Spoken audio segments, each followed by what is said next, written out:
Bilingual newscast over 4U television, and the first segment of this newscast is going to be in the French language with Yumbala. Bon après-midi. Good day to you, Jix Nabissé. Vous faites bien de regarder le 12h sur 4U Télévision, justement pour ce bulletin d'information langue française débutant du côté du Tchad et parlons dialogue inclusif. Plus que quelques heures et c'est le jour très attendu au Tchad, celui du dialogue national. Eh bien, que va-t-il se passer ce 20 août 2022? Ce dialogue inclusif aura-t-il finalement lieu après bien sûr avoir connu plusieurs reports de par le passé? Côté opposition, malgré l'accord de paix à Doha au Qatar, une forte résistance et de manifestations sont annoncées les 19 et 20 août prochains. Prenons plus de précisions dans ce reportage. Que signe Founoira? À 48 heures de la tenue du dialogue national inclusif, le doute persiste au sein de certains quartiers généraux. Si tout est fin prêt, selon les organisateurs de ce dialogue qui rassurent, durant 3 semaines, les participants vont plancher sur 5 thématiques à savoir paix, cohésion sociale et réconciliation nationale, la forme de l'État, les réformes du processus électoral, les questions sociétales et les droits et libertés fondamentales. De l'autre côté, l'opposition proteste. Certains partis politiques et organisations de la société civile jugent ces assises non inclusives et n'entendent pas y prendre part. Ils appellent d'ailleurs à des manifestations les 19 et 20 août prochains contre la tenue de ce dialogue et exigent la mise sur pied d'un comité paritaire pour l'organisation de ces assises. Selon Max Longard, avocat et porte-parole de la coalition de l'opposition Wakitama, leurs exigences sont inscrites à l'angle de la clairvoyance et du bon sens.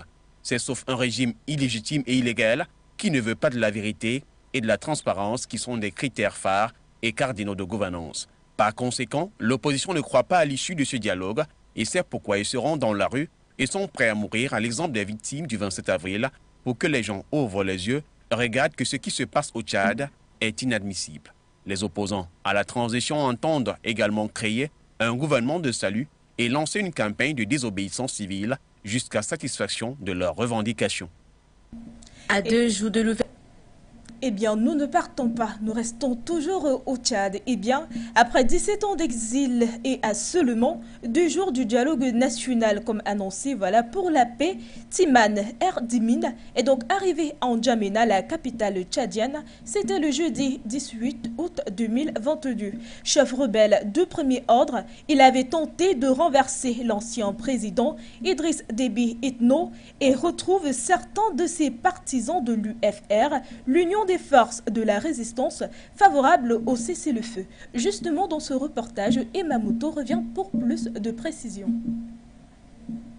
D'un dialogue national plusieurs fois reporté, l'important chef rebelle tchadien en exil depuis des années, après avoir tenté de renverser l'ancien président Idriss Déby Itno, est rentré jeudi en N'Djamena. Tima Erdima, le chef de l'Union des forces de la résistance, dont les colonnes qui fondaient sur la capitale en 2019 ont été stoppées grâce au bombardement d'avions de l'armée française, a atterri en début de matinée à l'aéroport de N'Djamena où l'attendaient une 50aine de proches. « Je suis très content de regagner le pays après tant d'années d'exil », a déclaré Tima Erdima, 67 ans, arborant une fine barbe blanche et vêtu d'un habit traditionnel et d'un bonnet blanc. M. Erdima doit participer à partir de samedi à un grand dialogue national inclusif qui doit déboucher sur des élections libres et démocratiques et le transfert des pouvoirs aux civils. Le chef de l'UFR, qui vivait en exil depuis une dizaine d'années au Qatar, est membre de l'ethnie Zaghawa, comme son oncle Idriss Déby, qui a dirigé le Tchad pendant 30 ans avant d'être tué en se rendant au front contre les rebelles en avril 2021. En 2019, après son offensive ratée, la justice tchadienne avait condamné Tima Erdima par contumace à une peine d'emprisonnement à perpétuité. Le rebelle est un cousin de Mahamad Idriss Déby, le nouvel homme fort du Tchad, qui a pris le pouvoir à la suite de son père Idriss Déby Itno, à la tête d'un conseil militaire de transition. Le 8 août, l'UFR de Timana Erdima, aux côtés d'une quarantaine d'autres groupes rebelles, a signé un accord à Doha au Qatar avec le gouvernement de transition, prévoyant notamment un cessez-le-feu. Les groupes signataires sont invités à participer à un dialogue national inclusif qui doit s'ouvrir le 20 août pour une durée de 3 semaines en N'Djamena. Ce dialogue doit aboutir à des élections libres et démocratiques et le transfert du pouvoir aux civils. Eh bien, parlons de toute autre chose à présent et dirigeons-nous plus précisément du côté du Sénégal. Sonko officialise donc sa candidature présidentielle et met bien sûr en garde la France.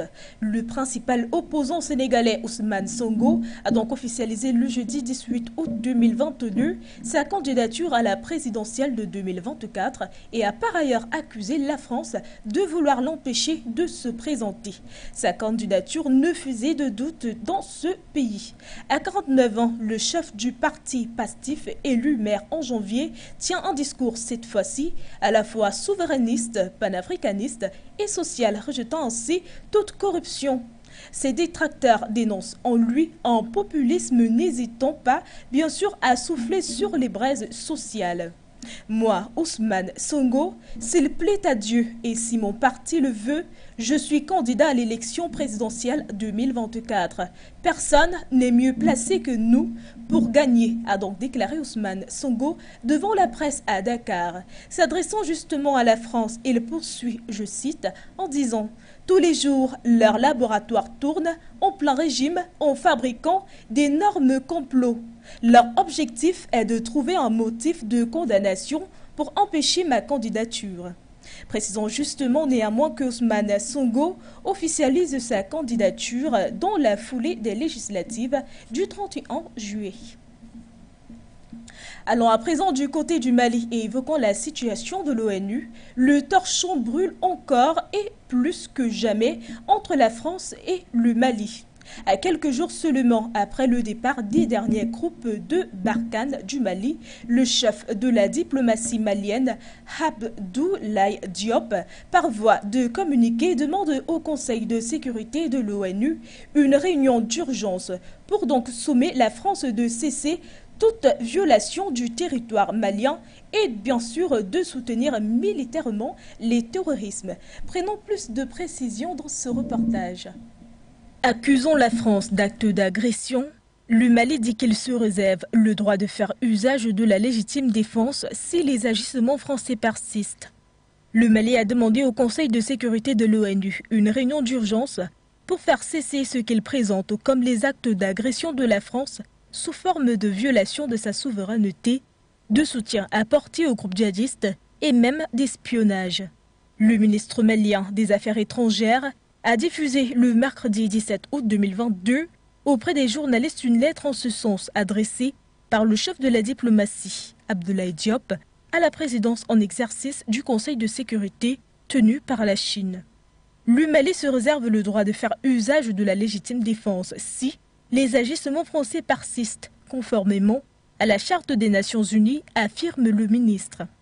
La lettre est datée du 15 août 2022, date justement du départ du dernier soldat français au Mali, après 9 ans d'engagement contre les djihadistes. La force militaire au pouvoir depuis 2020, sous le commandement du colonel Assimi Goïta, affirme son engagement depuis lors à se détourner de la France et ses alliés pour donc consolider ses rapports diplomatiques avec de nouveaux partenaires comme la Russie. Alors parlons de toute autre chose à présent et dirigeons-nous du côté de la Guinée où nous parlons donc des manifestations. Le bras de fer se poursuit en Guinée-Conakry où de nouveaux heurts ont été enregistrés le mercredi 17 août 2022 entre forces de défense sécurité et la coalition du FNDC. De nouvelles donc escalades de violence qui traduisent le climat détérioré dans lequel la Guinée est actuellement plongée. Justement dans ce reportage, Guinée revient pour plus de détails. Entre pouvoir de transition et opposition, on se regarde toujours en chien de faïence. La faute a une témérité à nulle autre pareille, affichée par les différents protagonistes. Les manifestations orchestrées par le Front National pour la défense de la Constitution sont à l'origine du climat délétère actuellement observé en Guinée. Passant outre sa dissolution par le pouvoir de transition, le FNDC a une fois de plus tenu à faire entendre sa voix, sauf que pour cette fois, la vigilance des forces de défense et de sécurité a fait toute la différence. Le FNDC, rappelons-le, réclame le retour à l'ordre constitutionnel et dénonce une confiscation du pouvoir par les autorités en place. De son côté, le pouvoir de transition ne désarme pas et tient plus que jamais à respecter son calendrier de transition fixé à 3 ans pour remettre le pouvoir aux civils, chose que pour l'instant, opposition et organisations sous-régionales CEDEAO n'entendent pas de cette oreille.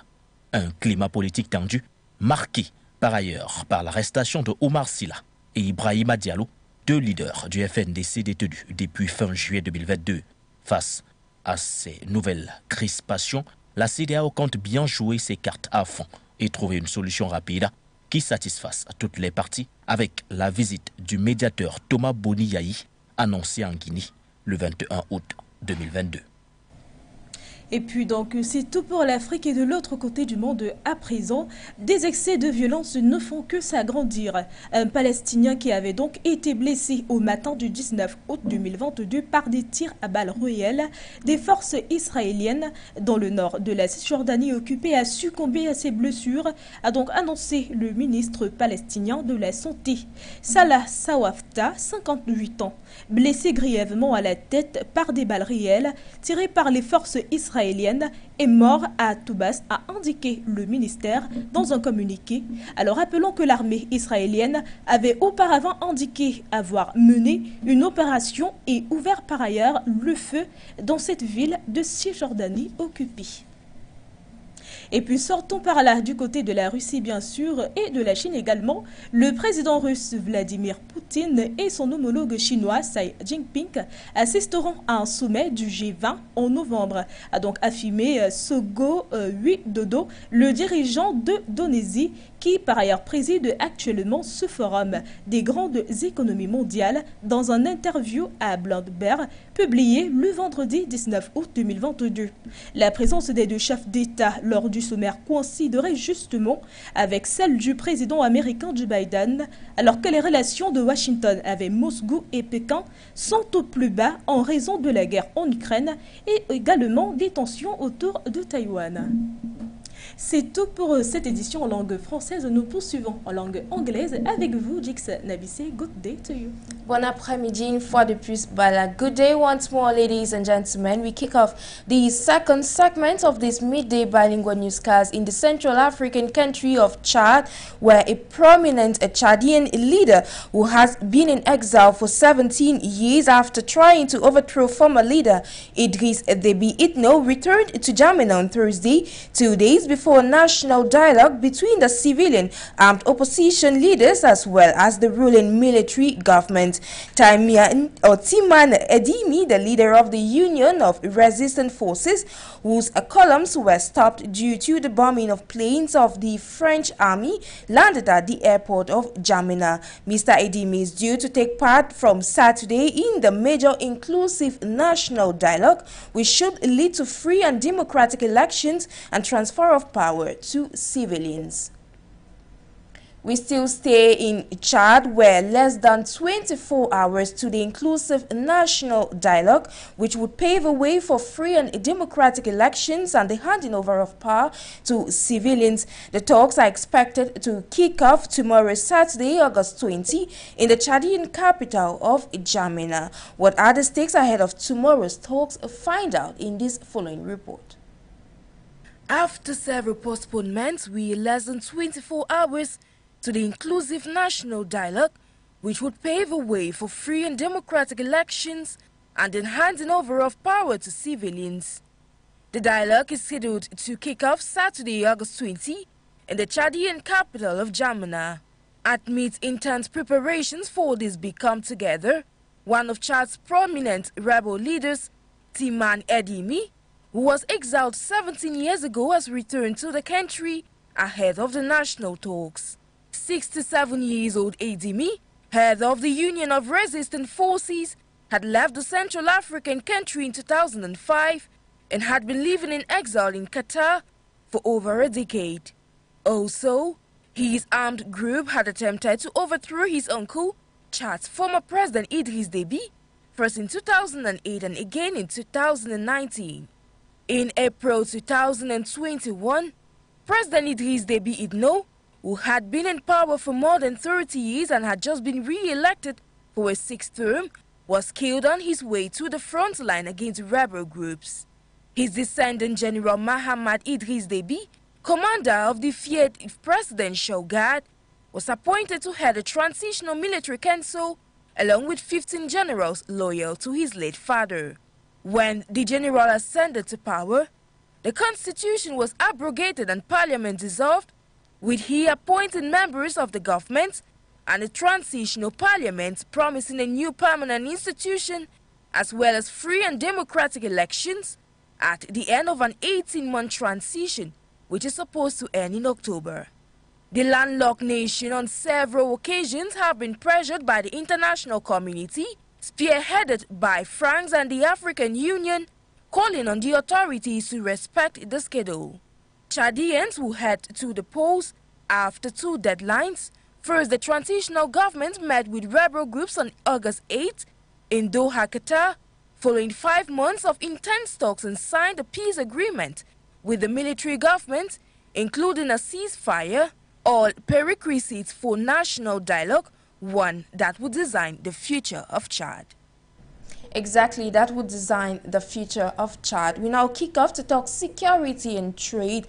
Those were the subject matters that animated the two-day 42nd summit of the heads of state and government of the Southern African Development Community, SADC, which took place in Kinshasa, the Democratic Republic of Congo. Mwanze went through the resolutions and now reports. Leaders of the Southern African Community Development SADC are meeting in Kinshasa for the 42nd summit. Trade is one of the priorities the leaders are expected to review as the progress made towards achieving closer integration and deepening regional trade will be a point of focus. There is no one outside Africa who is coming to build Africa the way we want it to be built. Not the Americans, not the Europeans, not the Asians.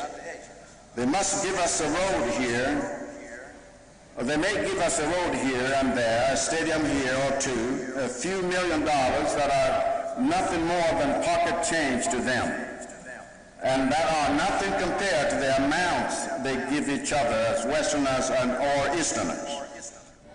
The summit will be held under the theme, Promoting Industrialization through Agro-Industry, Mineral Resource Enrichment and Regional Value Chains for Inclusive and Resilient Economic Growth.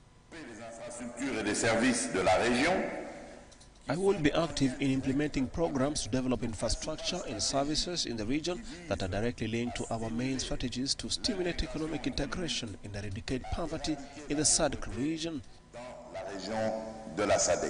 The summit comes at a time when its host country, the Democratic Republic of Congo, is facing security threats in its eastern regions.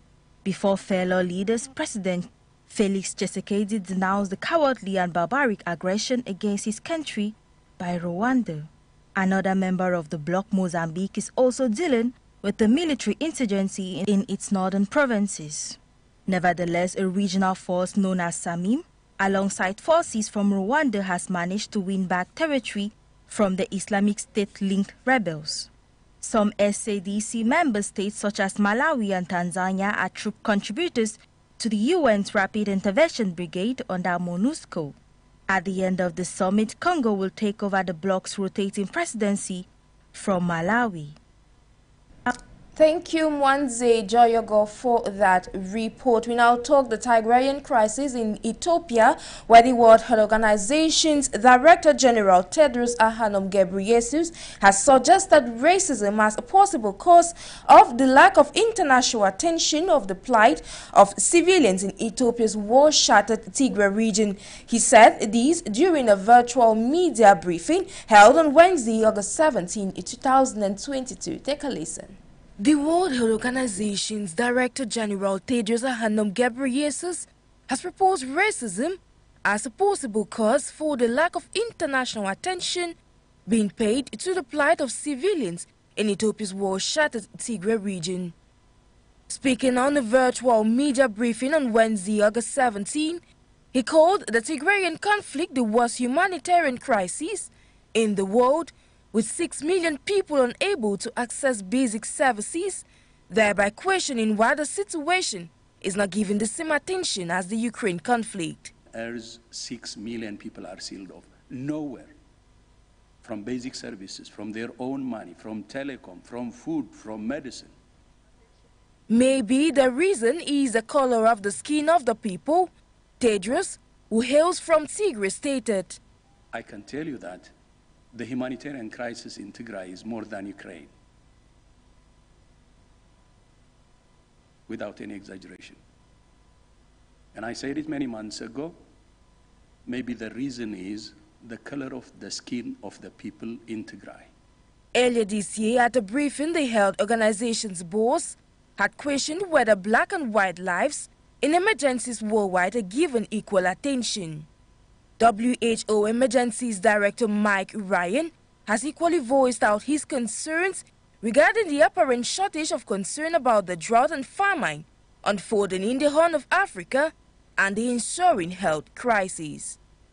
More to that, no one seems to care about what's happening in the Horn of Africa, reiterated Ryan, speaking at a virtual media briefing.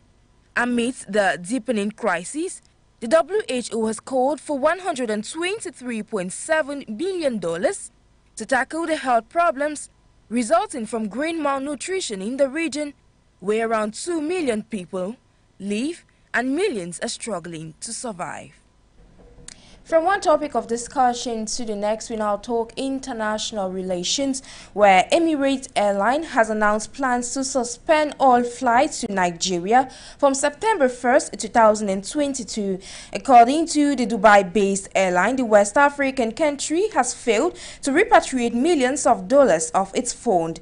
The airline said it took the difficult decision in order to limit further losses, citing circumstances beyond their control. In a statement on Thursday, August 18th, Emirates announced in July that it has $85 million awaiting repatriation from Nigeria, a figure it said was rising by more than $10 million each month.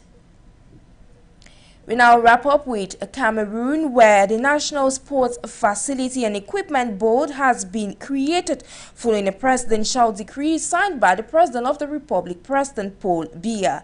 The decree will lay down the establishment, organization and functioning of the National Sports Facility and Equipment Board. Tekewana went through the decree and now reports. It is no doubt a well-calculated decision by President Paul Biya to create a special board charged with the responsibility of overseeing the organization and functioning of the national sports facilities and equipment, which government invested billions to see the structures planted today throughout the national territory. The announcement comes at a time when Cameroon prides of many sporting infrastructures following the organization of the 2021 AFCON, of multiple international events, and still looking forward to host more sports jamboree. The maintenance and upkeep of such architecture has been the worry of many Cameroonians, which has been given presidential attention. Article 4 of the presidential decree details the objectives and mission of the board, which is to see its use its expertise to ensure the upkeep, repair, operation, safety, development and sustainability of sports facilities and equipment, as well as specific related facilities built or developed by the state. The board shall equally have the responsibility of preparing and implementing a strategy or operational mechanisms to control the cost inherent in the upkeep and maintenance of the sports facilities and equipment, rehabilitation and renovation works on sports facilities and equipment, acquiring where necessary new equipment and materials dedicated to facilities and their modernization, and the proposing specific infrastructure development and promotion services, amongst others. The decree further states are the different specialized responsibilities under the board placed under the supervisory authority of the Ministry of Sport and Physical Education. It is therefore hoped that when the board shall fully go operational in the months ahead, those charged with such tasks shall in their own little way accompany the government of Cameroon, jealously cater for the sporting infrastructures for the sake of posterity. Thank you, Tekewana. It's on that report of sports that we draw down the curtains of the second segment of this midday bilingual newscast over 4U television in the English language with me, Jix Nabisi. À la partie française, je suis Bala. Les programmes se poursuivent sur 4U télévision.